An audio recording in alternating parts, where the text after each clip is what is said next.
Hello and welcome everybody. I am joined today by Molly Jacobson. She is our pollinator expert on campus here at SUNY ESF as part of the Restoration Science Center.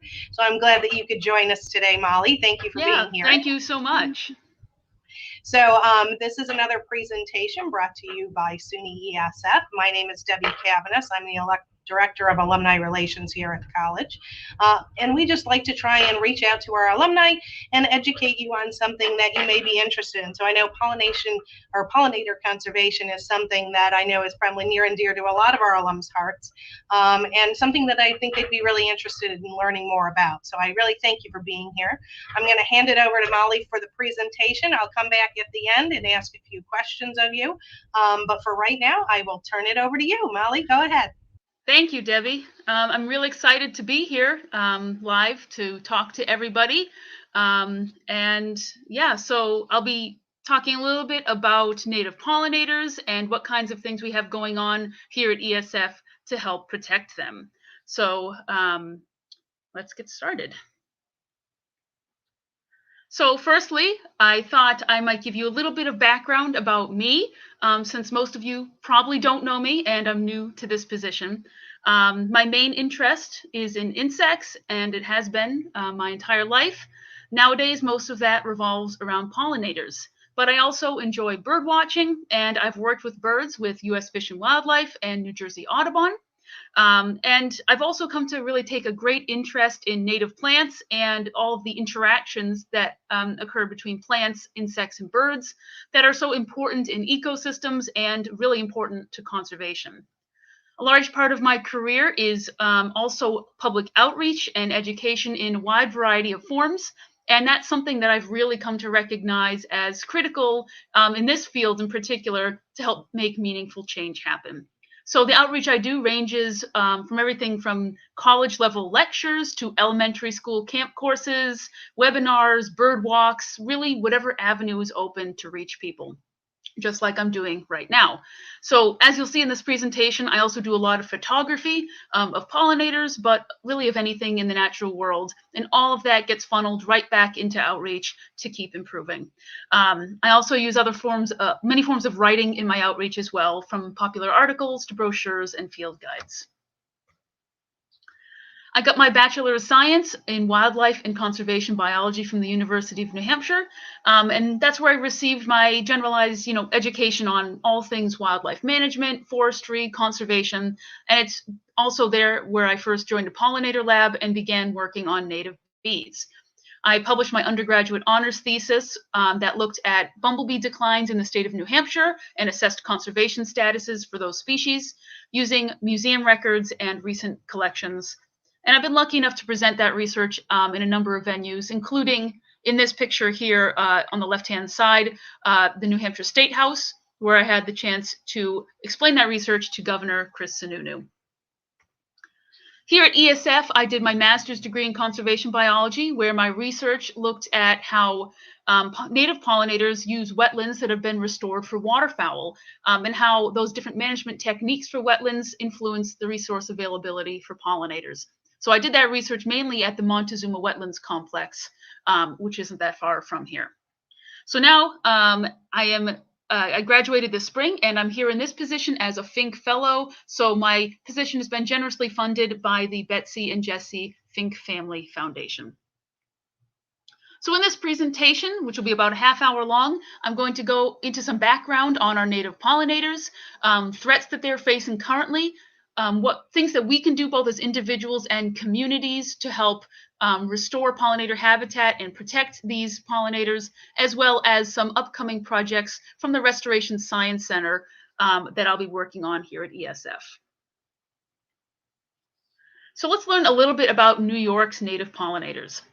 When most people think of a bee, they're probably imagining a honeybee or a bumblebee. But in reality, there are over 3,600 species of bee in North America and 20,000 in the world today. Here in New York, we have over 420 different species, and these photos here represent just a small subset of that vast diversity in our state. As you can see, they all look very different from one another. Some of them, if you saw them on a flower, you might even mistake them for a wasp. But that's because they all have different lifestyles and ecological niches. Despite public perceptions, the vast majority of bees don't live in a hive or make honey. Instead, they're solitary, which means one female alone builds a nest and provisions young with pollen that she collects from flowers. Most species dig burrows in the ground and to nest in, and others will nest in plant stems or other sorts of pre-existing cavities, even woodpecker holes or existing places in people's houses, such as even bricks and mortar. So most bees are active as adults for just a short period of time each year, and sometimes that window is just a couple of weeks. Native bees have been long overlooked for their importance as pollinators in our food systems. Currently, there's only 3 species of native bees in the entire country that are captive bred for use in crop pollination. But now we know that native bees are critical pollinators of our produce, and they provide a free supplementary service alongside the honeybees that we've introduced. In some cases, those services might even be enough to replace honeybees entirely, only if we provide enough habitat to support them, though. As shown in these pictures here, some of our most important fruits, like apples, blueberries, and squashes, have a far better yield when pollinated by wild bees. And tomatoes, for example, can't be effectively pollinated by honeybees at all. They need the buzz pollination that only bumblebees can do. In the eastern US, around 1/4 of native bees are specialists. These bees only visit a narrow range of flowering plants, and they're often only active when those particular plants are in bloom. For example, we have 10 species of bees that specialize on blueberries alone. These specialists represent vital, unique plant-pollinator interactions, which are supporting ecosystem function and providing resources for wildlife.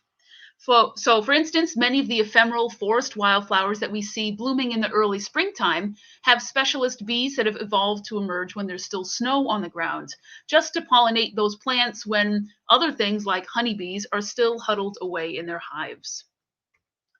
Along with bees, we have hundreds of other species of insect pollinators that contribute to the pollination of both wild plants and agricultural crops. While they're generally not as effective as bees, they can often make up for this with their sheer abundance in the environment, especially in the case of flower flies, which can provide essential services in crop fields, fill in for bees during poor weather, and even dominate pollination services in alpine habitats. So one of the greatest misconceptions when it comes to pollinator declines is the widespread idea that honeybees are endangered or going extinct. And this is sometimes really a challenge to overcome in this conversation around pollinators, because this kind of misinformation can be harmful when it distracts the public's attention from where we really need their help. The truth of the matter is native bees are at far greater risk of extinction overall than our non-native domesticated honeybees. And with native bees, we lose the ecosystem services that wildlife depend on and all of the agricultural services that we rely on. Honeybees simply cannot do all of the work, and as any ecologist would know, having only one species in a system is generally a recipe for disaster. So what are we seeing with native bees? Firstly is a lack of information. We don't know the status of most of our native bees because consistent, standardized monitoring hasn't been in place for very long, and our past collections can be biased towards these large, charismatic species like bumblebees. So most of our solid data is on bumblebees, and we know that some species appear to be doing fine or are even increasing because of changes in land use or adaptations to human development.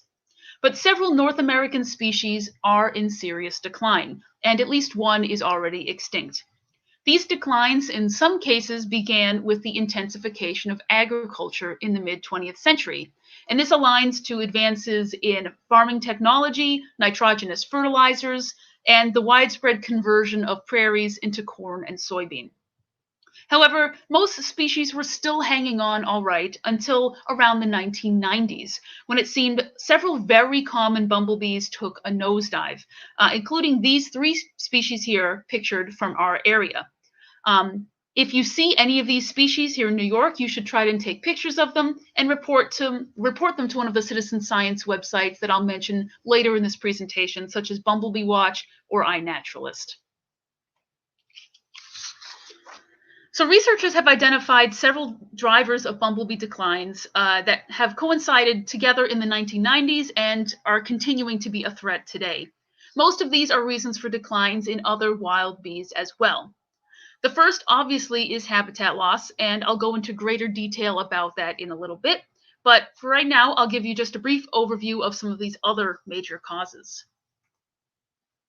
So one major factor is the rise of neonicotinoid pesticides, which is one of the most commonly used classes of pesticides today.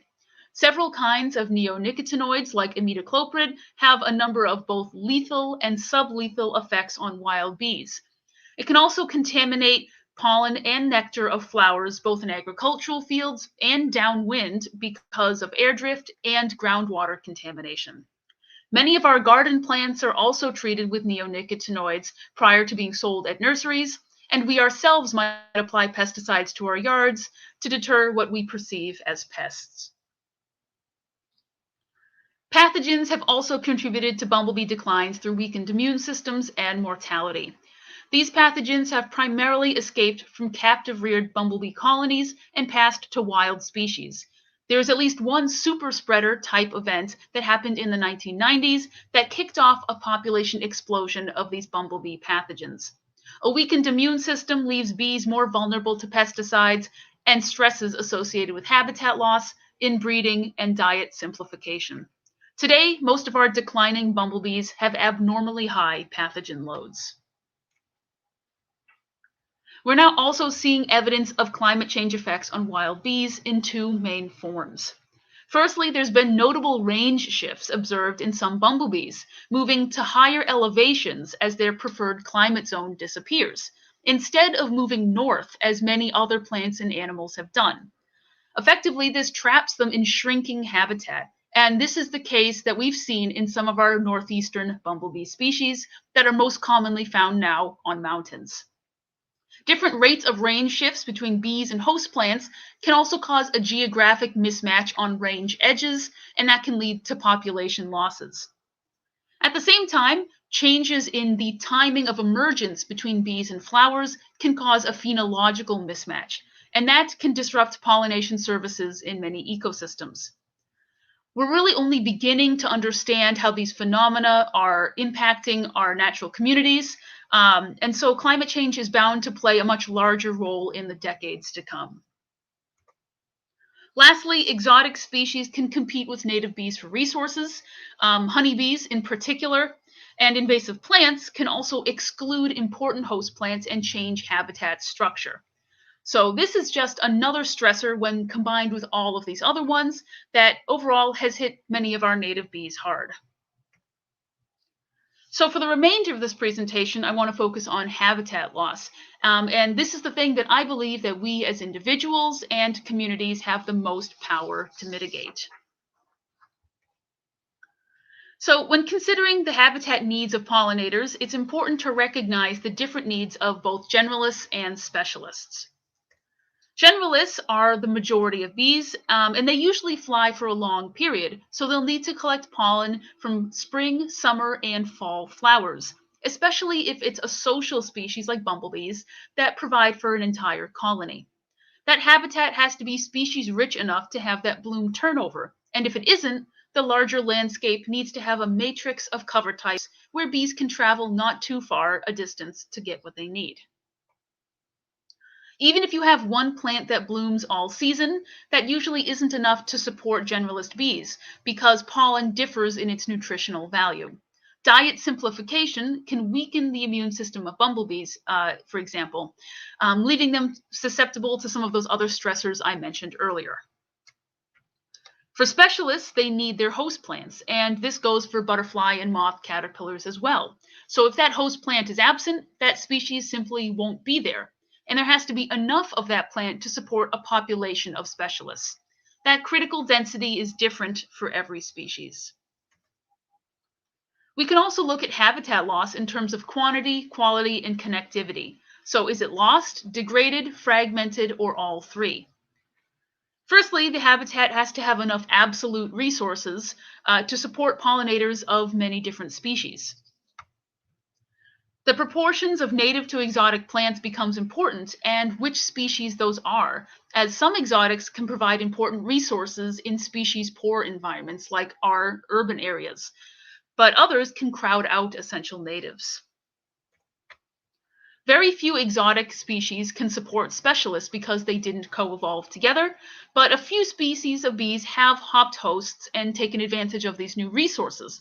For example, our thistle specialist longhorn bee, Melisodes desponsus, is actually quite common now because of the invasion of all of these exotic thistles that we've seen. There are also hundreds of species of socially parasitic bees, which represent an entire another trophic level in this system.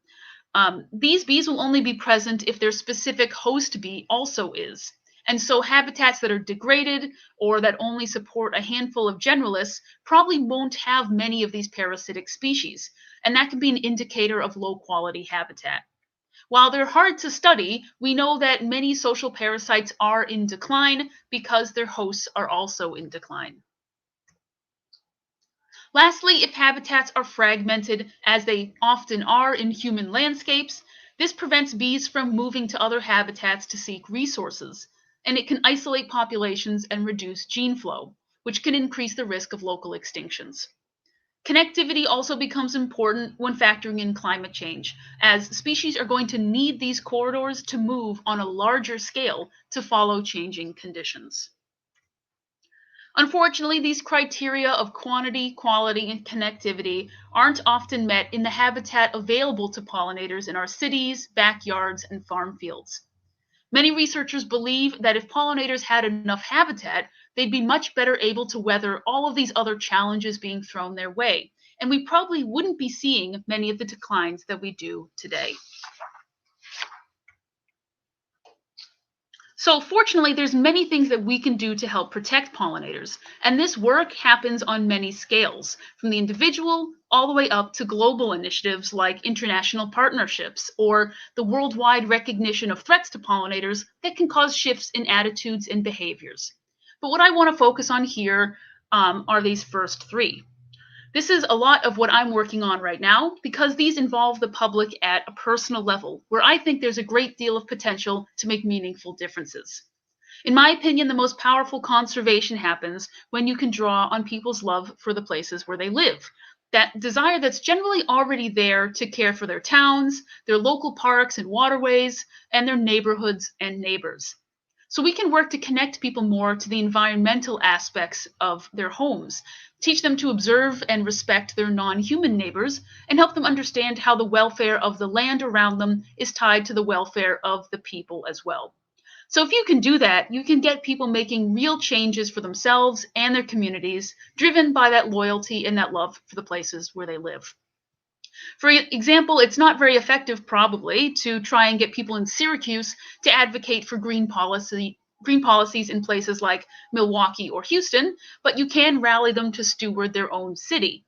So if everyone just takes care of the places where they live, we can make a serious difference that's built to last because it's founded on something powerful and it's incredibly rewarding for everyone involved. So there are simple things that we can do as individuals and together in our communities to help pollinators. And these things can be scaled up from a backyard to a city park and anywhere in between. The biggest thing that we can all do is landscape and garden with native plants, and I'm sure ESF alumni understand this well already. So firstly, think about your lawn and assess if there's any parts of your lawn that aren't being used. So places where nobody walks or places where the grass doesn't grow very well, and consider converting this into habitat. This could be anything from a vegetable garden to a wildflower meadow and anything in between. For the lawn that you do use, try mowing it higher, just a few inches higher, and a little less often. This will allow other broad-leaved plants, like dandelions and clovers, to intermix with the grass. This provides essential spring food sources for bees in urban areas, where there often isn't much of anything else blooming in the landscape. Remove invasive species that have either colonized your property or are a part of the original landscaping, like burning bush, barberry, honeysuckle, or buckthorn. And try to replace those with native plants as soon as possible so more invasives don't come right back in. When you garden with native plants, aim to have a constant bloom turnover with 3 or more species blooming at any given time from early spring through fall. What's great is that it's more than just wildflowers that support pollinators. So native trees, shrubs, grasses, and ferns can either be floral resources, nesting resources, or caterpillar host plants. These plants also produce seeds and berries for other wildlife, and they create structure in the landscape that's important for supporting biodiversity. So if you have the space, try adding some native shrubs like dogwoods or viburnums, and trees like oaks, willows, maples, and cherries. The other aspect of supporting pollinators that I haven't really mentioned yet is adequate nesting habitat, and that can be a definite problem in urban and agricultural areas. It's easy to fix this, though, just by leaving patches of bare dirt if you already have them. Many bees prefer sand, so places like hiking trails, hillsides, or riverbanks are a great habitat. Don't rake away all of your leaves, because queen bumblebees and caterpillars overwinter there. At the very least, try to leave the ones that fall directly beneath a tree, as that's where a lot of those insects are going to be. If you have coarse woody debris like logs or snags, that's also important nesting and overwintering habitat, as well as any crevices in rock walls, between porch steps, or between landscaping stones.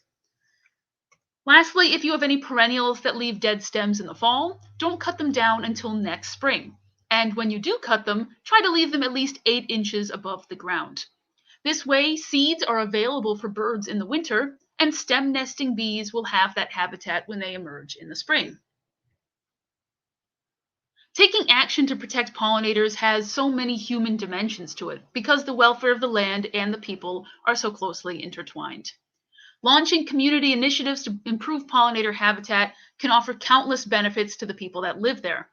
Firstly, it brings people together for a common goal that'll improve their local environment, both ecologically, aesthetically, and economically.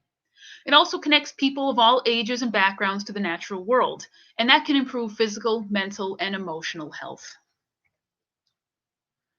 Having backyard or community gardens or establishing urban food forests helps bridge the gap between us and our food. It can help people relearn how to grow food and to sustain ourselves on a smaller, more self-sufficient scale. And that will be so important in the future as we try to move away from the current destructive ways of food production. It can also help alleviate food scarcity and revive traditional or indigenous connections to the land. Engaging people, especially young people, with the natural world fosters a sense of curiosity and teaches scientific literacy that we need to raise the next generation of nature stewards. Lastly, it's empowering because we are motivating people through hands-on work with immediate results that they can make a tangible difference in the place where they live. That can have a large ripple effect in inspiring this movement to keep expanding. So right now, I want to go over a few of the projects that I'll be delving into in the next couple of years in this position. Some of these are still in the early conceptual stages, but I'm still excited to be able to share these with you. So this is the major project that I'm working on right now. The Bee Campus USA program is hosted by the Xerxes Society, which, if you're not familiar, is one of the major nonprofits in North America for pollinator and invertebrate conservation. The goal of this joint program, Bee Campus and Bee City USA, is to help protect pollinators by creating habitat for them and enhancing particularly urban areas to be more pollinator friendly. So cities, towns, and universities can apply to be an affiliate and take a pledge to increase pollinator habitat through landscaping of native plants and reducing pesticide use. Right now, there are over 270 affiliates in the US, 124 of which are universities, including our neighbor, Syracuse University, as well as 3 other SUNY campuses. So ESF is in an excellent position to become a certified bee campus because we've already taken the lead when it comes to native landscaping and designing ecologically functional plantings like our green roof or the hill near Gateway. ESF deserves to be recognized for these efforts, and it also provides us with a good starting framework to continue building onto with pollinators in mind. It's also a great way to bring people together and involve students and faculty in the stewardship of our campus grounds. We do this to some extent already, like volunteer cleanups for our green roof, but we really could be involving everyone so much more, and we know that the interest is there. Taking up this challenge will offer many benefits to our college, from media coverage and outreach events to more opportunities to use our campus grounds for educational purposes in so many of our outstanding courses. Most of all, ESF will be a shining example for other campuses and cities to show them how native landscaping can look like, what native landscaping can look like in urban areas and how rewarding it can be on so many levels. I think through this we'll inspire other communities to take this pledge as well, and we'd be able to proudly say that we're taking direct action to support pollinators at our college. So when it comes to designing campus grounds and the ways that our grounds have been used and could be used in the future, I've found there to be sort of 4 implicit goals that have underpinned our plant choices over the years. And a lot of this comes from the interests and input from ESF faculty. So moving forward, when we think about designing new areas of campus or updating existing ones, I want to really strive to see all of these goals met, because there's a huge amount of overlap where planting for pollinators also has the chance to do a lot of good in other areas as well. Firstly, a lot of the plantings here that on campus that we already have were designed cohesively to imitate natural communities, like our hardwood forest square, the no-mow zone, or our Gateway Hill. So first and foremost, we value creating ecologically functional habitat that also looks nice. Improving resources for pollinators is something that we'll be focusing on a lot more going forward, but certainly many of the plant choices we've made are those that have high value to pollinators already. There's also been a lot of effort, mostly by Dr. Dawn Leopold, in using campus as some place to host plants that are rare or imperiled here in the state of New York, like some of the species that we have on our green roof. During the planning process, if we have the choice between a very common pollinator plant or maybe some rarer ones that host specialist bees or that aren't often used in landscaping, these are all considerations that we can keep in mind to help make this campus stand out and also serve this valuable conservation goal. Lastly, there's a lot of potential for using planting choices to restore biocultural connections to the land, such as Stu DeMont's project with urban food forests. Planting more fruit and nut-producing trees that were traditional food sources for both wildlife and people can not only improve the habitat here, but bring people closer to the land by encouraging wild foraging or use in teaching. A lot of these trees and shrubs are very valuable to pollinators as well, so we can really coordinate these efforts for the maximum impact. We're really happy to have Dr. Catherine Landis here to help us with the Bee Campus Initiative, and she works for the Center for Native Peoples and the Environment on those urban food forests. So really, we have this chance to accomplish so many beneficial goals on the campus at the same time, and this is a really exciting position to be in. So, and at the end of the day, we want to just make sure that we're doing our best to make the exterior of this campus reflect the philosophies of this college and to be the product of all of this incredible research that's happening here by our talented faculty, staff, and students. So where are we with this right now? The proposal for this project has been accepted by the physical plant and approved, and we are in the process of establishing our committee that will be in charge of decisions regarding all of this pollinator habitat going forward. After that, we'll be seeking President Mahoney's approval, and then we'll finish our application process. Once we're accepted, we'll have a whole year to develop an integrated pest management plan and a native planting list. The goal being that each year the campus does more to improve the habitat. So this is really promising, and I'm extremely excited about this project, and I'm looking forward to working on this more in the coming months. I'm also working with Dr. Leopold on a study next summer, potentially to investigate the pollinator diversity in Syracuse yards. So we're hoping to do surveys that compare yards that are managed more traditionally, like those with a lot of turf grass, not many native plants, possibly some pesticide use, versus those that have a high plant diversity and are managed possibly with pollinators or wildlife in mind, such as with, pollinator gardens. There's obviously a huge spectrum of yards in Syracuse, like these two pictures here, that sort of represent the opposite ends of that spectrum. Most houses probably fall a little bit in between these two. So we're looking to see not just what species are present, but how they're interacting with the plants that we have in our yards. And that's a very important component of being able to manage for pollinators. This will be an interesting study because it'll provide some direct data for the city of Syracuse to help them in future urban planning, such as for city parks, boulevards, or medians. There have been other studies to document pollinator diversity in cities in other parts of the country, but having this replication right here in Syracuse will offer another piece of that larger puzzle. It'll also help us on a more basic level document what pollinators are using suburban yards and what potential exists to support species at risk here in our own backyards.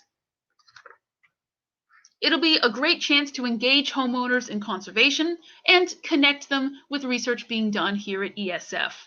It'll also encourage homeowners to think critically about how they manage their land, and if there's any easy changes that they could make, that would go a long way to supporting biodiversity. So again, this is something that's still in the first planning stages, but quite excited to be doing this. Alongside these projects, I hope to engage in as much outreach as possible, and this is something that's ongoing throughout the year. With any luck, this will include a variety of print and digital materials, as well as both online and in-person workshops and webinars. And these will cover all sorts of topics, such as why you should let these chubby little caterpillars eat your plants, and why these scary-looking wasps are actually your friendly neighborhood flower visitors. Hopefully, we'll be able to start planning some of these outreach events with our Bee Campus Committee as well. Lastly, as you might already know, the RSC is heavily involved with habitat restoration, management, and surveys on private lands. I'll certainly be involved with some of these projects, such as the Lawn to Meadows program that Sam Quinn leads, possibly future bioblitzes, and other types of site assessments for landowners that are looking to restore habitat on their property. There might also be some wetland surveying in the larger Lake Ontario region, but that is still looking pretty far ahead. As mentioned before, I hope to have the chance to collaborate on other projects and research being done at ESF, including the urban food forests, and really anything here that involves the collection of specimens, field work, or lab work. These are all opportunities to train undergrads and involve them in this important research as well and help them gain some really great experience. So hopefully that's just another way we can bring students into this, and I would love the opportunity to be able to train some students in this field. So right now, I just thought I'd put up some resources for anyone interested in learning more about pollinators, native plants, the interactions between plants and insects, and how you can bring these things into your own yards and communities. So here are a few plant and insect books here: The Bees in Your Backyard, Pollinators of Native Plants, and Doug Tallamy's excellent book, Bringing Nature Home, as well as these other books right here, some more great ones by these same authors that are really great in not just helping you learn how to identify your local bees and other pollinators, but helping you choose native plants for your yard and to learn what those incredible plant-insect interactions are that you're supporting. Other ways to get involved, so some online resources to help you learn more. The big one here is the Xerces Society. This has extensive information about really anything you'd want to know about pollinator life history, regional planting lists for your part of the country, where you can find local seed distributors. They have many free webinars, books you can buy, and many technical assistance manuals and publications for everyone from farmers to landowners. Prairie Moon Nursery is a great seed source online if you're not able to find local native nurseries in your area. And if you do live in Central New York, I highly recommend the Central New York Habitat Gardening Network, which puts on a lot of presentations as well as publishes a comprehensive list of native plants that are available at all of our local nurseries. Plus, of course, there are hundreds more that I couldn't put on here, seeing as I'm sure some of the people watching this are from all different parts of the country. So seek out your state agencies, such as the New York Department of Environmental Conservation, your local land-grant universities with their cooperative extensions, and many local nonprofits that have information on pollinators. Lastly, citizen science or community science projects that would be great to get people involved in that help scientists monitor pollinator populations. These are just a few of them. Again, there might be more in your local area, community level projects, but these are nationwide, worldwide, or regional projects that would be great to get involved in. Big ones here would be iNaturalist, Bumblebee Watch, and Bug Guide. All of these are places where you can upload photos of anything that you see, but particularly if you see some species at risk or any pollinators that you would like to know the identification of, this is where you can do that and help scientists at the same time. So thank you for having me here to introduce myself, talk a little bit about what I do and what I plan to do in this new position here at the RSC. So I'd just like to say that the Restoration Science Center is supported completely by grants and donations. So if you'd like to help us continue the work that we do, please reach out to our website or to Brandy, our gift officer. And if you enjoy our work, please consider following us on social media. So thanks again, and I'm happy to take any questions that you have. Molly, thank you very much. There was a lot to digest, a lot of information there. And it's really exciting to see, I think, how maybe some of our alumni can help at a personal level. And I think that's really something that is interesting to me.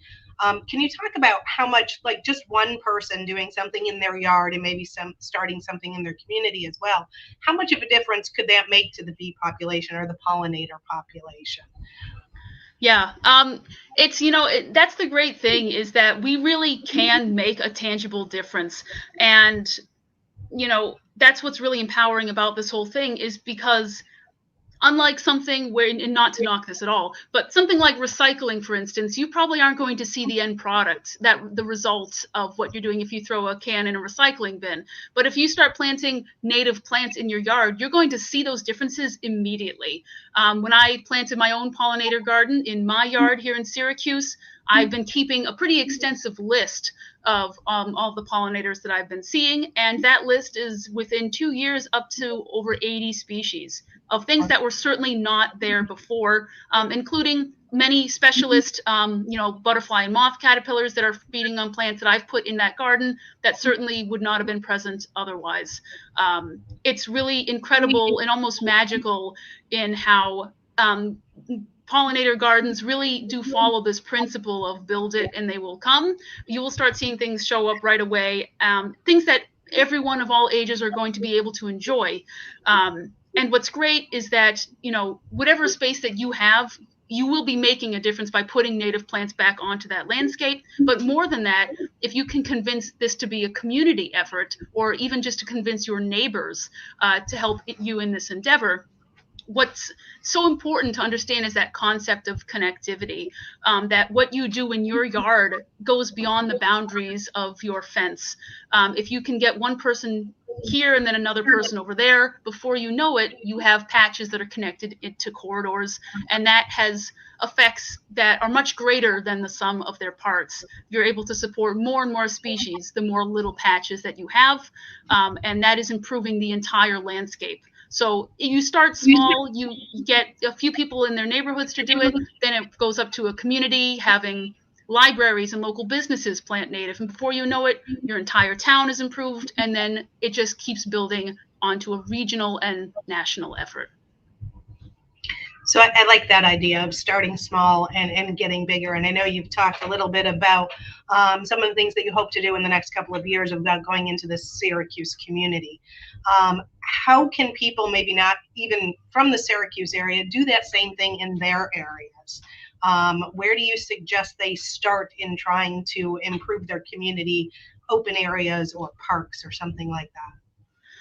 Yeah, I mean, that's great. You know, this is becoming such a movement that more and more of these grassroots type community efforts are popping up all over the place.